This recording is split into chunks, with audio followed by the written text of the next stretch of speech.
নমস্কার, নবভারত নেটওয়ার্ক নিউজে আপনাদের সকলকে স্বাগত জানাই। আমি মৌসুমী। হাইলাকান্দি শহরের স্টেশন রোডে হনুমান মন্দিরে চুরির ঘটনায় অভিযুক্তদের কঠোর শাস্তি দাবি করেন আলগাপুর মোহনপুর জেলা পরিষদ সদস্য নুরুল ইসলাম লস্কর। তিনি বলেন, দুষ্কৃতীদের কোনো ধর্ম নেই। চুরির ঘটনার পর পুলিশ রাতারাতি চুরির অভিযোগে 7 অভিযুক্তকে গ্রেফতারের সঙ্গে চুরির সামগ্রী উদ্ধার করে। এতে জেলা পরিষদ সদস্য হাইলাকান্দির পুলিশ সুপার সহ পুলিশ টিমকে ধন্যবাদ জানিয়েছেন। হাইলাকান্দি থেকে রাহাতুল আক্তার বড়ভূইয়ার রিপোর্ট। এভাবেই নিত্য নতুন খবর পেতে অবশ্যই নবভারত নেটওয়ার্ক নিউজ চ্যানেলটিকে আপনারা লাইক, শেয়ার, সাবস্ক্রাইব ও ফলো করে দেবেন। ধন্যবাদ। এই দুঃখের বিষয় এবং পরিতাপের বিষয়, আমাদের হাইলাকান্দি জেলার স্টেশন রোডের যে হনুমান মন্দির, সেটা একটা ঐতিহ্যবাহী মন্দির এবং অতি পুরানো একটা মন্দির।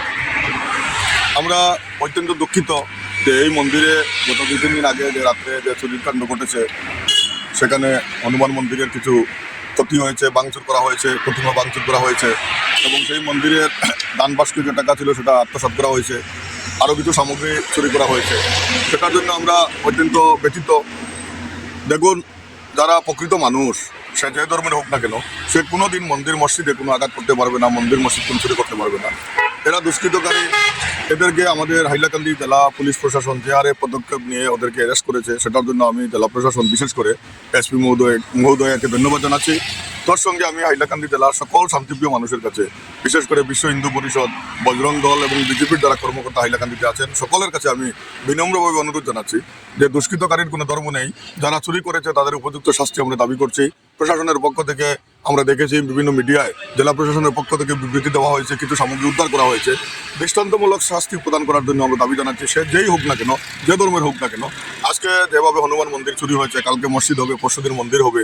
এই ধরনের দুষ্কৃতকারীদের সমাজে প্রচুর শাস্তি দেওয়া একান্ত দরকার এবং সমাজের মানুষ এদেরকে বয়কট করা আমি মনে করি একান্ত প্রয়োজন। আমাদের হাইলাকান্দি জেলা প্রশাসন যেভাবে পদক্ষেপ নিয়েছে, সেটার জন্য আমি আগেও সাধুবাদ জানিয়েছি, এখনও সাধুবাদ জানিয়েছি।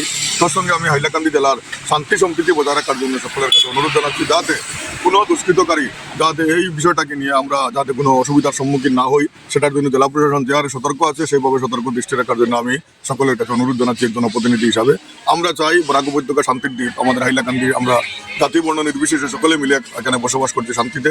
সেই শান্তি যেন অক্ষুণ্ণ থাকে, সেটার জন্য আমি সকলের কাছে অনুরোধ জানাচ্ছি।